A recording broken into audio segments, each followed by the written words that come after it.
अर्हन्ताडं नमो सिद्धाडं नमो आयर्याडं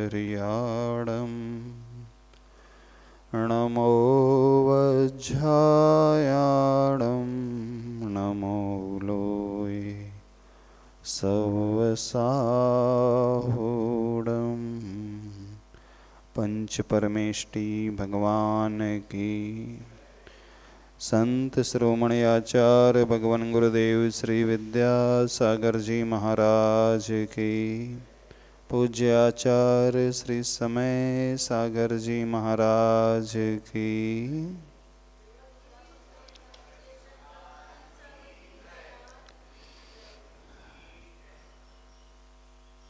भावना हमारे मन को बहुत प्रशस्त बना देती है। सही भावना से भावित मन वह हर परिस्थिति को झेलने के लिए तैयार हो जाता है। भावना का चमत्कार ऐसा होता है, असंभव से असंभव लगने वाले कार्य को भी वो हमें संभव प्रतीत कराने वाली हो जाती है। एक ही विषय का चिंतन जब बार बार गहराई से किया जाता है, उसका असर हमारे मन पर बहुत अंदर तक पड़ता है। भावना ही है जो हमारे संस्कार को मजबूत बनाने वाली होती है। कई बार मन में यह प्रश्न उठता है, जब भी इन 12 भावनाओं का वर्णन आता है, अनित्य आदि अशरण आदि भावना का वर्णन आता है, तो हमें तो लगता है हम सब जानते तो हैं। आप लोग भी सब जानते ही हैं। ऐसा तो है नहीं कि आप पहली बार ये विषय सुन रहे हो। पहले से सुना भी है, पढ़ा भी है, गुनगुनाया भी है। तो फिर हम पुनः पुनः उसे ही क्यों सुने? ये प्रश्न मन में कई बार उठने लगता होता है ना। जब हमारा मन यह कहता है, जो भी हम पढ़ रहे हैं अथवा सुनने जा रहे हैं ऑलरेडी हमें ज्ञात है, तो इसमें नया क्या आएगा? जब नया कुछ आने वाला है ही नहीं और हम पढ़े लिखे हैं ही, जानकार है ही, समझदार है ही, ज्ञात है, तो इसे सुनने से अथवा पुनः पढ़ने से फायदा क्या होगा? कईयों के मन में प्रश्न तो आता है। आप भले ही ना कहो, लेकिन यह प्रश्न कईयों के मन में आता है। फिर क्यों आवश्यकता होती है कि हम इस विषय को पुनः पढ़ें अथवा पुनः सुनें?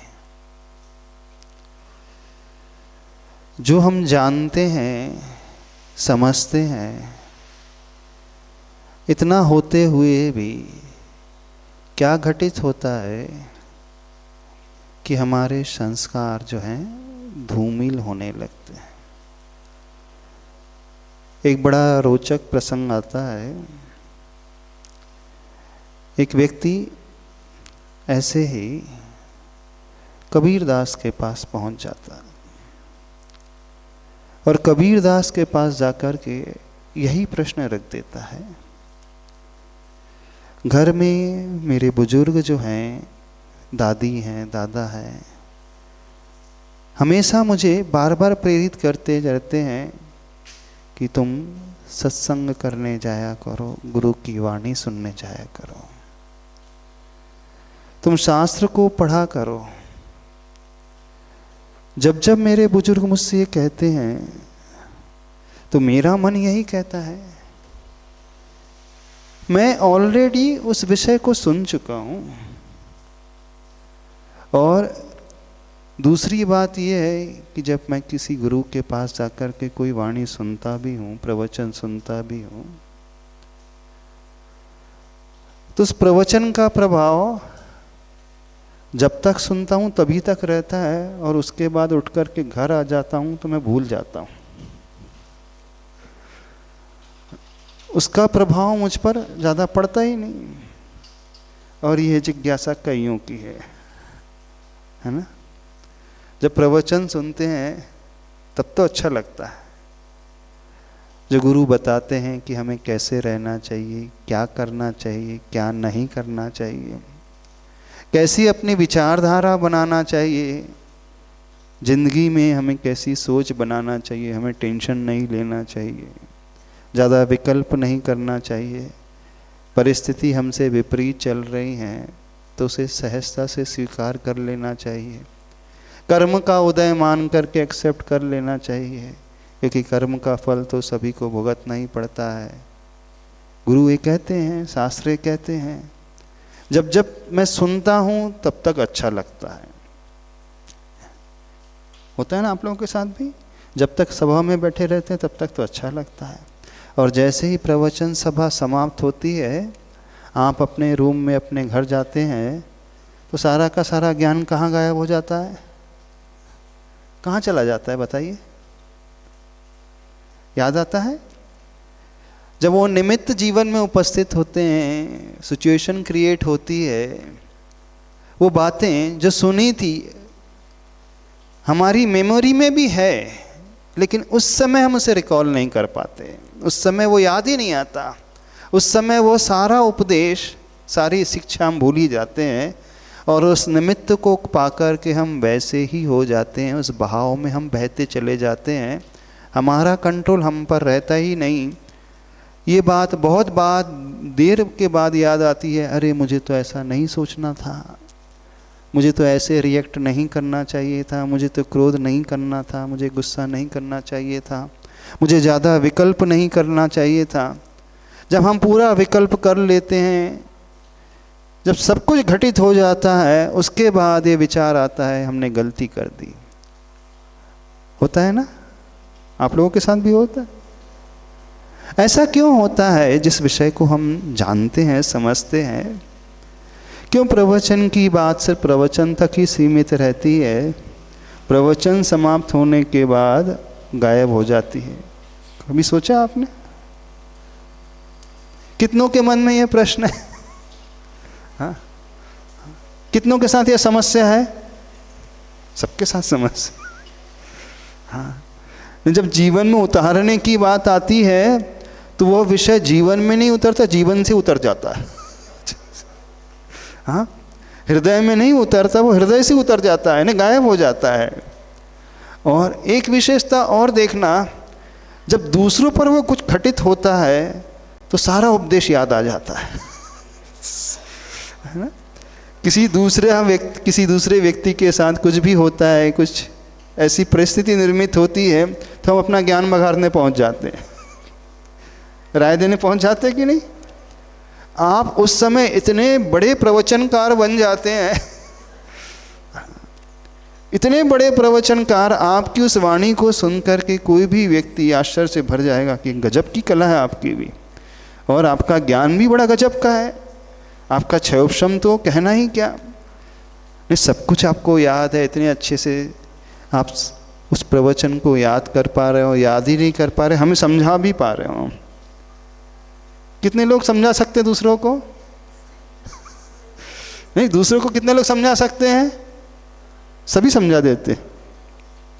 तो जब भी दूसरों पे कुछ होता है, उनके साथ होता है, तो हमें वो सारा ज्ञान याद आ जाता है, गुरु की सारी वाणी याद आ जाती है। लेकिन जब हमारे साथ स्वयं घटित होता है तो गायब कहाँ हो जाता है? ये बड़ा विचारणीय प्रश्न है। यदि हमें दूसरों को लेकर के वो याद आ रहा है, इसका अर्थ है कि कैपेबिलिटी तो हमारी बड़ी गजब की है, हमारी मेमोरी भी बड़ी अच्छी है। तभी तो हम दूसरों के क्षेत्र में तुरंत उसे समझा देते हैं। हम ये नहीं कह सकते कि हमने उस विषय को समझा ही नहीं। जो विषय दूसरों के सामने हम बड़े अच्छे से रख देते हैं, इसका अर्थ है कि उसकी गहराई में हम प्रवेश तो कर चुके हैं। अब प्रश्न ये खड़ा होता है, जब स्वयं पर कुछ बीतता है तो सारा का सारा ज्ञान कहां रफू चक्कर हो जाता है? कौन बताएगा? हाँ? जब आपके साथ विपरीत निमित्त घटित होने लगते हैं, ऐसी परिस्थिति विपरीत आने लगती है, तो सारे प्रवचन कहां गायब हो जाते हैं और दूसरों के साथ क्यों याद आ जाते हैं? कोई बताएगा? सोचा नहीं कभी? हाँ? सोचो, थोड़ा विचार करो, उसका क्या कारण है? तो यही प्रश्न लेकर के वह व्यक्ति संत कबीरदास के पास पहुंच जाता है और अपना प्रश्न रख देता है। मैं बड़ा परेशान हूं घर के बुजुर्गों से, वो जब देखो मुझे टॉर्चर ही करते रहते हैं। जैसे आप लोग भी टॉर्चर करते रहते ना घर के बच्चों को, तुम्हें मंदिर जाना चाहिए, गुरुओं के प्रवचन में जाना चाहिए, अभिषेक करना चाहिए, अच्छी बातें सुनना चाहिए। करते तो हो, और बच्चे हैं कि मानते ही नहीं, सुनते ही नहीं आपकी बातें। तो बस यही समस्या लेकर के पहुंच जाता है, मैं बड़ा परेशान हूं, आप मुझे ये समझा दीजिए आखिर क्यों आवश्यकता होती है, वो क्यों बार बार मुझे टॉर्चर करते रहते हैं। गुरुओं की वाणी रोज सुना करो, सत्संग का लाभ रोज लिया करो। अब कबीरदास के सामने प्रश्न आता है तो उसका कोई उत्तर नहीं देते। जो थोड़े आध्यात्मिक किस्म के लोग होते हैं ना, वो थोड़े अपनी धुन में भी रहते हैं, वो हर एक प्रश्न का उत्तर दे कोई जरूरी भी नहीं, अथवा उनके प्रश्न के उत्तर देने के तरीके भी कई प्रकार के होते हैं। तो उन्होंने कोई उत्तर नहीं दिया, चूंकि वह व्यक्ति सवेरे सवेरे आया था और कबीरदास अपने घर के आंगन में जहां गाय बांधी जाती थी उस ठूंठ से उस प्रश्न को सुनकर के एक हथौड़ा उठाते हैं और ठूंठ पर जोर से प्रहार कर देते हैं। बस प्रहार करके वो चले जाते हैं। वो व्यक्ति सोचता है, मैंने इतना अच्छा प्रश्न किया, ये महात्मा है, लेकिन मेरे प्रश्न को उन्होंने एकदम अनसुना कर दिया। अपनी धुन में रमे थे, अपने काम में थे, ऐसे चल गए। सोचा कोई बात नहीं, अपन कल आकर के फिर पूछेंगे। तो कल वो सवेरे आता है, फिर वही प्रश्न उनके सामने रख देता है, फिर वही घटना घटित होती है। उस प्रश्न का कोई उत्तर वो नहीं देते हैं। उस प्रश्न को सुनकर अब 2 बार उस हथौड़े से खूंटे पर ठूंठ पर प्रहार कर देते और फिर चलते बनते हैं। कल एक ही बार मारा था उन्होंने, आज 2 बार मार दिया, लेकिन मेरे प्रश्न का तो उत्तर हुआ ही नहीं। फिर तीसरे दिन वो पहुंच जाता है, वही प्रश्न उसे सुनकर के अब वो 3-4 बार प्रहार कर देते हैं। अब उस व्यक्ति से रहा नहीं जाता, वो पूछ लेता है, एक बात तो बताइए, मैं 3 दिन से लगातार आ रहा हूं, मेरे मन में शंका है, उस शंका का समाधान चाहता हूं, और आप हो कि मेरे प्रश्न का तो उत्तर देते नहीं और अपने काम में लगे हो और अपने उस ठूंठे को ही मारते जा रहे हो। तो कबीरदास सुनकर के फिर 4-6 प्रहार और कर देते हैं। तो बोले अब कुछ समझ में आया? बोले मुझे कुछ भी समझ में नहीं आया। तो बोले मैं जिस ठूंठ पर हथौड़े से प्रहार करता हूं, इसी ठूंठ से मैं रोज गाय को बांधता हूं। गाय के गले की रस्सी का कि दूसरे छोर को मैं इसी ठूंठ से बांधता हूं। पर मुझे रोज इस पर प्रहार करने की आवश्यकता होती। बोले क्यों? बोले गाय जो रस्सी से बंधी है और ठूंठ दूसरे छोर पे बंधा है, तो गाय जो अपनी गर्दन इस प्रकार से हिलाती है कि किसी तरह वो आजाद हो जाए। वो बार बार गर्दन तेजी से हिलाती है, और गर्दन तेजी से हिलाने से वो आजाद तो नहीं हो पाती, लेकिन जो ठूंठ की गहराई थी वो गहराई कम हो जाती, उसकी पकड़ जो है वो ढीली हो जाती है, वो थोड़ा सा हिलने लगता है। बोले उस पकड़ को मजबूत बनाए रखने के लिए मुझे ये कार्य करना पड़ता है कि मैं जानता हूं कि गाय अभी बंधी है, लेकिन वह गाय यदि प्रतिदिन इस प्रकार का प्रयास करते चले जाए तो एक दिन वो आएगा, ठूंठ को उखाड़ करके फेंक देगी और भाग जाएगी। तो मेरे प्रहार करने का उद्देश्य यह होता है कि वह ठूंठ पुनः अपनी गहराई में प्रवेश कर जाए, वहीं पहुंच जाए, ताकि वह पकड़ जो है मजबूत बनी रहे। ठीक ऐसे ही हम सबके साथ होता है। हम जो एक बार सुन लेते हैं, समझ लेते हैं, प्रवचन में आकर के, सभा में आकर के बात तो समझ में आती है, लेकिन जैसे ही यहाँ से उठ कर के बाहर जाते हैं तो जिन परिस्थितियों में हम रहते हैं, घर के जिन सदस्यों के साथ जैसा माहौल है आसपास का, वो माहौल इस प्रकार का है कि जो विचार अभी हमने समझे सुने, उस माहौल को पाकर के वो विचारों का ठूंठा जो है उखड़ने लगता है, और वह मजबूती बनाए रखे। इसलिए आवश्यकता होती है कि बार बार हम उसी वाणी को सुने, ताकि उसकी पकड़ गहराई तक बने रहे, तब जाकर के वह मजबूती से उस गाय को बांध करके रख पाएगी और वह भागेगी। तो आप लोगों को समझ में आया? क्या समझ में आया? हाँ, ये समझ में आया कि बार बार हथौड़े से प्रहार करना चाहिए। हाँ, ये समझ में आया? नहीं, इस तथ्य को समझे, इस रहस्य को समझे। हर संसारी व्यक्ति के संस्कार ऐसे हैं। कैसे हैं? अच्छे के संस्कार उसके पास बहुत कम होते हैं और बुरे के संस्कार बहुत अधिक होते हैं। बुरे संस्कार की जड़ें तो बहुत गहरी पहुंच चुकी है, लेकिन जब भी कोई अच्छी वाणी सुनी जाती है, अच्छा सिद्धांत सुना जाता है, अच्छा कुछ भी समझा जाता है, वह समझ में तो आ जाता है, लेकिन जब समझ में आना ही पर्याप्त नहीं होता है, समझ में आने का अर्थ इतना ही है कि पहली बार हमने उस खूंट को गाड़ा है, और यदि आप पहली बार गाड़ोगे और उसे मजबूती नहीं दोगे तो उसकी जड़ें गहराई तक नहीं जा पाएगी, और जड़ें गहराई तक नहीं जा पाएगी तो वह ज्ञान जो हमें आ गया है वो कभी काम में नहीं आता है। जब जब हमारे जीवन में ऐसे विपरीत निमित्त तैयार हो जाते हैं, मिल जाते हैं, तो हम उसे भूल जाते हैं। इसलिए भूल जाते हैं क्योंकि हमारे पुराने से संस्कार अशुभ के हैं, इधर उधर के हैं, वो एकदम उभर करके आ जाते हैं। अब हम उन संस्कारों को छोड़ करके नए संस्कारों को डालने की कोशिश कर रहे हैं, तो उसमें बहुत ज़्यादा गहराई देने की आवश्यकता है। अब आप जो सुनते हैं, अच्छा उसकी क्वालिटी और क्वांटिटी बहुत कम होती है, और उसके कंपैरिजन में यहाँ से उठ कर के जहाँ आप घर जाते हो, घर में जो सुनते हो, जिनके साथ रहते हो, वहाँ क्या आता है? इधर उधर के वही कषाय वाले संस्कार आ जाते हैं, आर्त रौद्र ध्यान के संस्कार आ जाते हैं, निमित्ताधीन दृष्टि वाली बातें याद आ जाती है, और व्यक्ति उनसे प्रभावित होकर के अपने जीवन को ऐसा ही बना लेता है।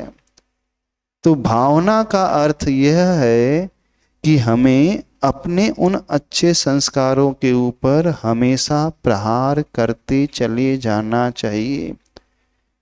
ज्ञान में सिर्फ हमने सुना है, समझा है, जाना है, लेकिन भावनाओं में बह करके अथवा भावनाओं को भा करके हम अपनी जड़ों को गहरी करते चले जाते हैं, तब भावनाओं का फल हमें मिलता है।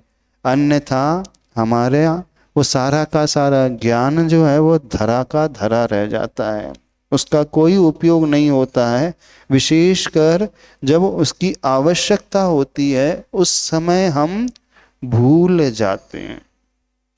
तो पुराने अशुभ के संस्कारों की जड़ें इतनी गहरी जमी हुई हैं, इसलिए आचार्य भगवान कहते हैं हमें शुभ के संस्कार की भावना बार बार भानी चाहिए, बार बार सुनना चाहिए, बार बार चिंतन करना चाहिए, बार बार मंथन करना चाहिए, बार बार उस ओर दृष्टि लाना चाहिए, तो उसकी जड़ें मजबूत बनेगी, फिर वह कार्यकारी होती है, अन्यथा वो कभी कार्यकारी नहीं होती है।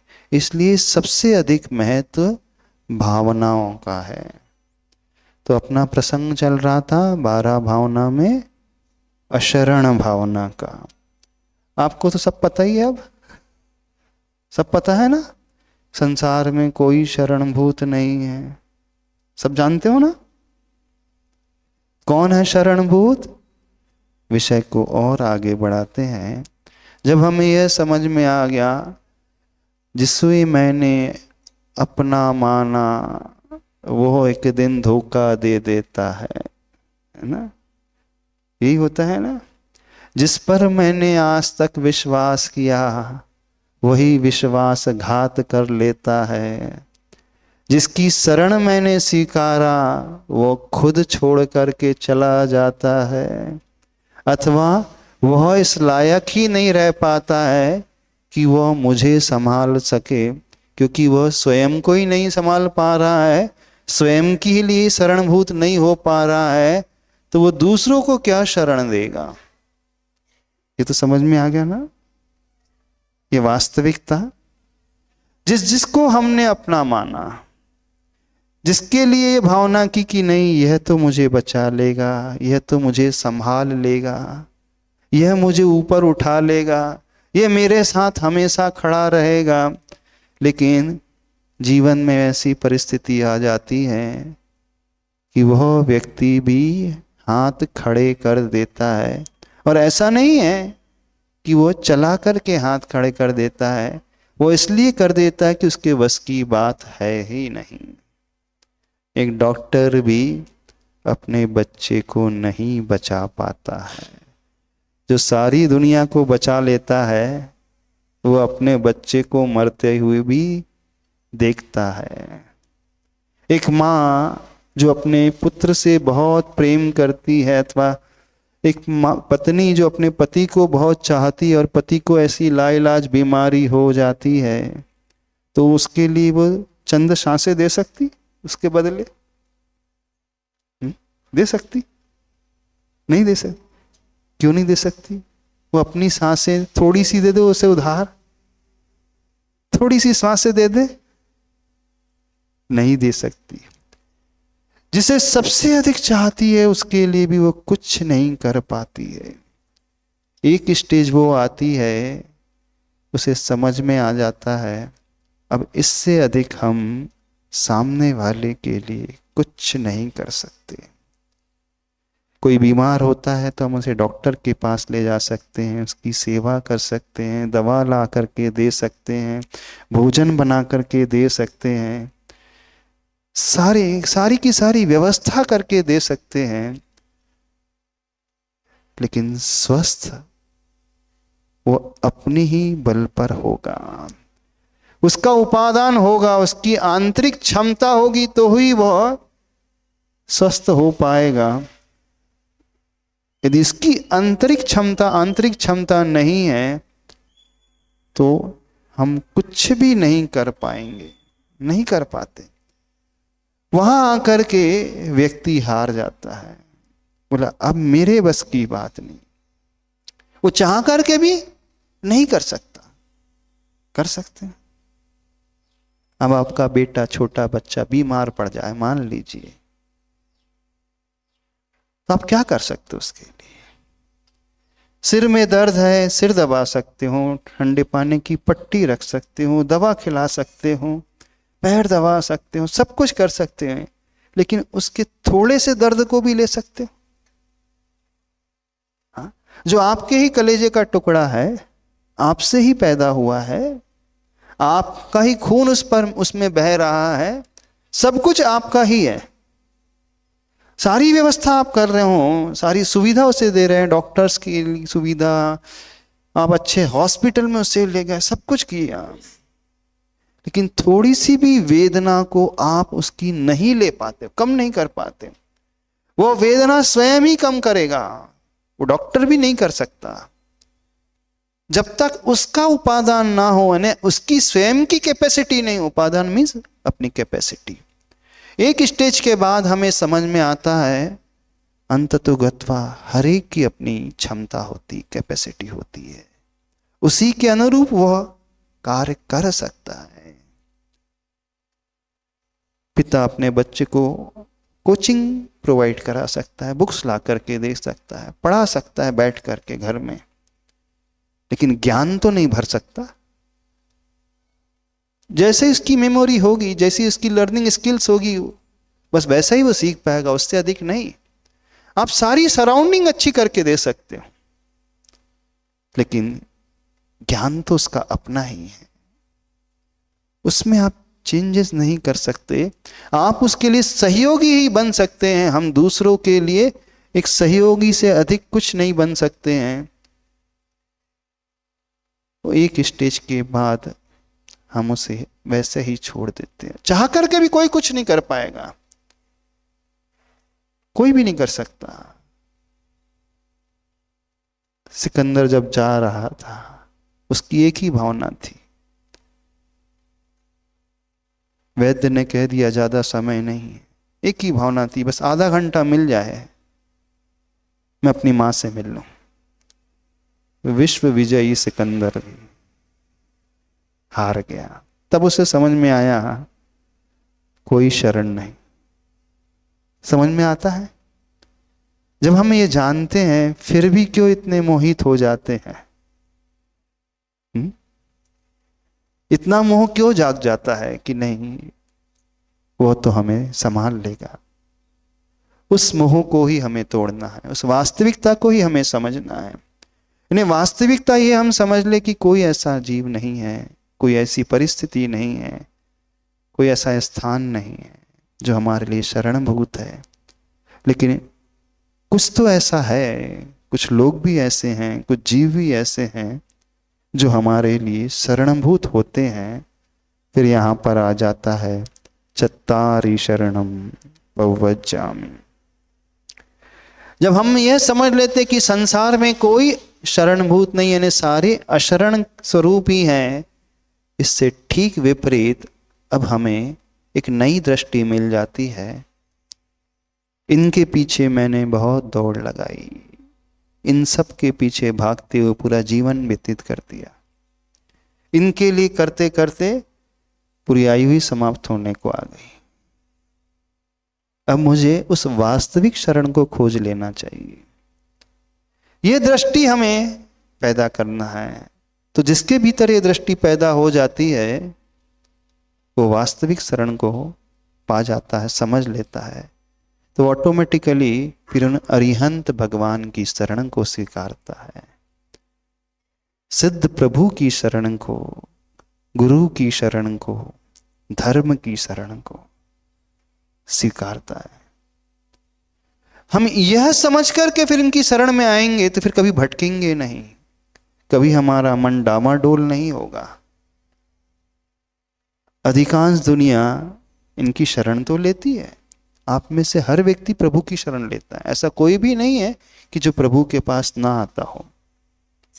सभी लोग आते हैं, लेकिन क्या मान करके आते हैं? बिना वास्तविकता जाने इनके पास आ जाते हैं। हाँ, इनके पास इन आने से, इनकी शरण लेने से कुछ लाभ हो जाएगा, है ना? कुछ सांसारिक लाभ हो जाएगा, कुछ वैभव मिल जाएगा। तो बिना वास्तविकता समझे इनकी शरण लेंगे भी तो हमें जो वास्तविक लाभ होना चाहिए वो नहीं होगा। वस्तु स्थिति का ज्ञान हम समझने की कोशिश करें, लाने की कोशिश करें। जब हमें ये सत्य पता चल जाएगा कि सांसारिक लोग हमारे लिए अशरणभूत हैं, इनसे ठीक विपरीत वे प्रभु हमारे लिए शरणभूत हैं। जब ऐसा सोच करके जब हम इनके पास आएंगे, इनकी शरण लेंगे, तो जो विशुद्धि भीतर से पैदा होगी, जो श्रद्धा का भाव पैदा होगा, जो परिणाम पैदा होंगे वो बड़े निर्मल होंगे। उसका रिजल्ट कुछ अलग ही प्रकार का होगा। कुछ समझ में आ रही बात? नहीं तो भगवान की, गुरु की शरण आपने क्या मान करके ली है? हाँ, संसार को जान करके नहीं ली। अच्छा, इनकी शरण ले लें, मान लीजिए अरिहंत भगवान की शरण ले लें, तो अरिहंत भगवान के यदि हम शरण ले लें, शरण लेने का अभिप्राय इनकी हम भक्ति करने लगे, इनकी पूजा करने लगे, तो क्या अरिहंत भगवान हमारी मृत्यु को टाल देंगे क्या? बताइए। हमें तो ये तो समझ में आ गया, संसार में कोई भी व्यक्ति ऐसा नहीं जो हमें मरने से बचा सकता है। हम इसे समझ करके हम भगवान के पास आ गए, ठीक है, मान लीजिए। तो क्या भगवान हमारे मरण को टाल पाएंगे? फिर शरण लेने का क्या लाभ हुआ? बताओ, शरण लेने से क्या फायदा हुआ जब वो हमारी मृत्यु को नहीं डाल पा रहे? चलो अच्छा, मृत्यु को छोड़ दे कथनचित, हम भगवान की शरण ले रहे हैं, तो क्या वो हमारी बीमारी को समाप्त कर देंगे क्या? कि जीवन में कभी ऐसा होगा ही नहीं कि बीमारी हो जाए हमें। हमने प्रभु की शरण ली है, हमने गुरु की शरण ली है, हमने पंच परमेष्टि की शरण ली है, हमने धर्म की शरण ली है, तो क्या धर्म की शरण लेने से ऐसा हो जाएगा हमारे जीवन में कि हमारी लाइफ में कभी प्रतिकूलता ही नहीं आएंगी? ऐसा है? तो फिर हो क्या रहा है इनकी शरण लेने से? हाँ, हमारी बीमारी दूर हो नहीं रही, हमारी मृत्यु टल नहीं रही, हमारी प्रतिकूलता दूर नहीं हो रही, तो फिर लेने से लाभ क्या हो रहा है? बताओ, फिर क्यों शरण ले भाई? हाँ, क्यों शरण ले? हाँ, देखो, इस विषय को भी समझो, इस वस्तु स्थिति को जानो। प्रभु की शरण लेकर के आप जीवन जी रहे हो और ये मान रहे हो कि जो सारी स्थिति हमने गिनाई ऐसा कुछ भी नहीं होगा, तो क्यों हम ले? हाँ, प्रभु हमें मृत्यु से नहीं बचा पाएंगे, लेकिन प्रभु की शरण हमें मृत्यु के भय से अवश्य बचा पाएगी। प्रभु हमें रोग से तो नहीं बचा पाएंगे, लेकिन रोग की, वेदना के भय से अवश्य बचा देंगे। इस बात को समझना। प्रभु हमारे लिए एडवर्स कंडीशन से तो नहीं बचा पाएंगे, क्योंकि चाहे मृत्यु हो, चाहे बीमारी हो, चाहे प्रतिकूलता हो, ये सब हमारे अशुभ कर्म के उदय से आती है। पाप कर्म के उदय से ही सब कुछ ऐसा जीवन में निर्मित होता चला जाता। हम संसार में हैं, संसार में जी रहे हैं, तो इसका अर्थ है कि अभी हमारे सारे पुण्य कर्म ही नहीं, बहुत सारे पाप कर्म हैं। पुण्य और पाप दोनों का उदय हमेशा होता रहेगा। तो जो हमने पूर्व में किया है, अतीत में किया है, उसका उदय तो अवश्य आएगा। ऐसा नहीं है कि हमने उनकी शरण ली तो उसका उदय ही समाप्त हो जाए। नहीं, वो जो हमने किया वो तो भुगतना तो पड़ेगा। जब उसका उदय आना अनिवार्य ही है, तो फिर प्रभु के पास आने से क्या लाभ आ रहा है? अब इस रहस्य को भी समझे। मूल रूप से व्यक्ति बीमारी से उतना नहीं डरता है, यानी बीमारी उतने लिए उसकी पीड़ादायक नहीं होती है। हमारे लिए पीड़ा जो उत्पन्न होती है, हमारा ही मन का जो भय होता है ना, वो हमें सबसे ज्यादा दुखी करता है। हमने कई ऐसे बीमार पेशेंट्स को देखा है, व्यक्ति को देखा है, जिन्हें भयंकर बीमारी है, लेकिन उनको कोई वेदना का एहसास ही नहीं हो रहा है। तो संलेखना चल रही है। उस जैसी बीमारी तो किसी को भी नहीं हुई, कैंसर जैसी बीमारी। जब बीमारी ऐसी तीव्रतम है तो शरीर में दुख कष्ट तो होगा ही।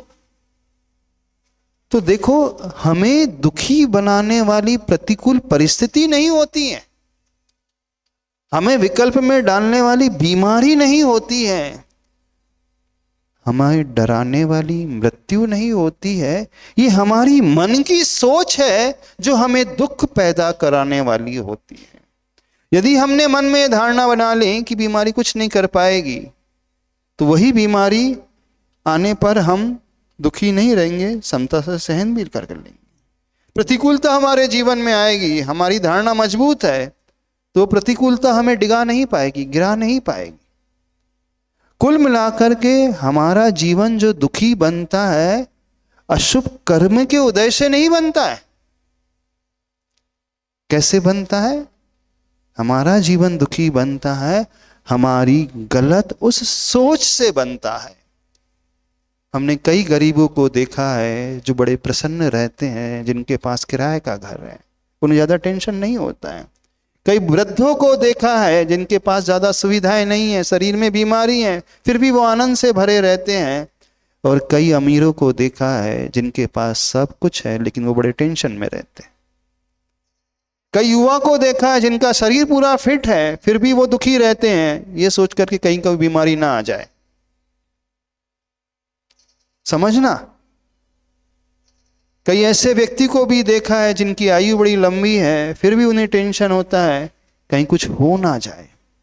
तो जीवन में हमारे विकल्प अशुभ कर्म ज्यादा पैदा नहीं करते हैं, विकल्प पैदा करने वाले होते हैं हमारे ही गलत विचार, हमारी ही गलत धारणा।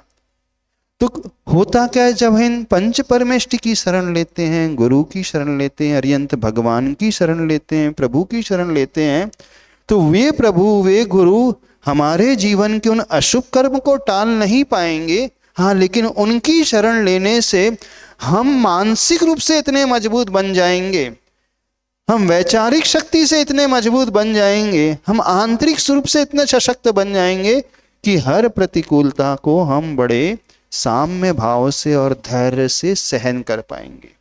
तो सबसे बड़ी बात इसे हमें समझना है कि इनकी शरण लेने से लाभ क्या होता है। इनकी शरण लेने से हमारे जीवन की कुछ भी प्रतिकूलता नहीं बदलती है, बल्कि हम ऊंचे उठ जाते हैं।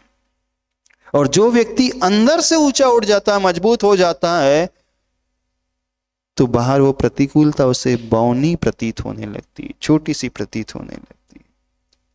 एक बात आपने सुनी होगी, अपनी लाइन बड़ी कर दो तो दूसरे की लाइन अपने आप छोटी हो जाती है। एक तरीका ये होता है। अथवा दूसरों की लाइन मिटाओ तो अपनी लाइन बड़ी होगी, है ना। दो लाइन है, एक छोटी लाइन है और एक बड़ी लाइन है, और आपकी लाइन छोटी है, ऊपर वाली लाइन बहुत बड़ी है।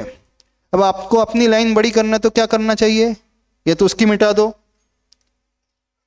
आपने छोटी कर दी उसकी तो आपकी लाइन बड़ी हो जाएगी, अथवा अपनी लाइन इतनी बड़ी कर दो कि वो अपने आप ही छोटी हो जाए। तो जब हम इन पंच परमेष्टि की शरण लेते हैं तो वो निमित्त तो उतने ही बड़े रहेंगे, प्रतिकूलता की लाइन उतनी ही बड़ी रहेगी, लेकिन इनकी शरण लेने से हमारी लाइन जो है वो बहुत बड़ी हो जाती है। जहां हमारी लाइन बड़ी हो जाएगी तो वही प्रतिकूलता हमें छोटी सी प्रतीत होने लगती है, लेकिन वो छोटी नहीं हुई है, वो तो जितनी थी उतनी ही है। समझना, एज इट इज ही है। पर हमने क्या किया, इनकी शरण लेकर के अपनी विचारधारा को बहुत बड़ा कर दिया, अपनी सोच को बहुत मजबूत बना दिया। तो प्रभु की शरण लेने से हम अपने उपादान को जागृत करते हैं और उसे बड़ा बना देते हैं। सबसे बड़ा लाभ यही होता है, और यह कहलाता है इंडिपेंडेंट होना, ये कहलाता है स्वाश्रित होना। और ये स्वाश्रितपना हमारे भीतर पैदा हुआ तो इनके आलंबन से, इनकी शरण लेने से। बात समझ में आ रही कि नहीं समझ में आ रही? भगवान ने कुछ नहीं किया, परिस्थिति को बिल्कुल नहीं बदला, परिस्थिति जैसी थी पहले वैसी ही है, और हम परिस्थिति को ज्यादा बदल भी नहीं पाएंगे। बदलना हमें स्वयं को ही होगा, बदलना अपनी सोच को ही होगा, बढ़ाना स्वयं की लाइन को होगा। फिर वो लाइन किसी भी क्षेत्र में क्यों ना हो, संबंधों के क्षेत्र में हो, पैसे के क्षेत्र में हो, ज्ञान के क्षेत्र में हो, शक्ति के क्षेत्र में हो, किसी भी क्षेत्र में क्यों ना हो, इनकी शरण लेते ही हमारा विजन जो है बहुत बड़ा होने लगता है। हमारी दृष्टि निमित्ताधीन दृष्टि नहीं रहती है, हमारी दृष्टि वहां उपादान प्रधान होने लगती है। फिर हम दूसरों को दोष नहीं देंगे, कुछ भी होगा हमारे साथ तो फिर हम अपने भीतर झांकने वाले हो जाएंगे। तो यही सबसे बड़ा प्लस पॉइंट है। मृत्यु नहीं टालेगी भगवान, नहीं टालने वाले हैं। हाँ, मृत्यु के भय को अवश्य टाल देंगे वो। वेदना कम नहीं करेंगे, दुख कम नहीं करेंगे, पीड़ा नहीं कम करेंगे, पीड़ा तो उतनी ही रहेगी, लेकिन हमारे भीतर वो एक ऐसी दृष्टि भर देंगे, इतना मन से सशक्त कर देंगे कि वो पीड़ा भी हमें बहुत छोटी सी प्रतीत होने लगेगी। यही तो होता है। शत्रु को हराना है तो हम ऊपर उठे ना, तो अपने आप शत्रु हार जाएगा। जिस देश के पास सैन्य शक्ति वेपन्स कम होते हैं तो वो घबराता है, और उसकी सैन्य शक्ति मजबूत हो गई तो सामने वाला अपने आप घबराने लगेगा। हम उसके साथ कुछ भी नहीं कर रहे हैं, जो कुछ भी कर रहे हैं हम स्वयं के साथ कर रहे हैं। तो इसलिए कहा जाता है हमें समझना है, इन पंच परमेष्टि की शरण लेकर के हम अपनी ही आत्मा को मजबूत बनाते हैं। इसलिए इस अशरण भावना से शरण भावना की ओर हमें आना है। तो किसकी शरण लेना है? इन प्रभु की शरण लेना है। अब कैसे हम अपने आप को मजबूत बनाते हैं, इस विषय को अपन आगे देखेंगे। ठीक है, इतना ही रखे। बोले संत शिरोमणि आचार्य भगवान गुरुदेव श्री विद्यासागर जी महाराज की।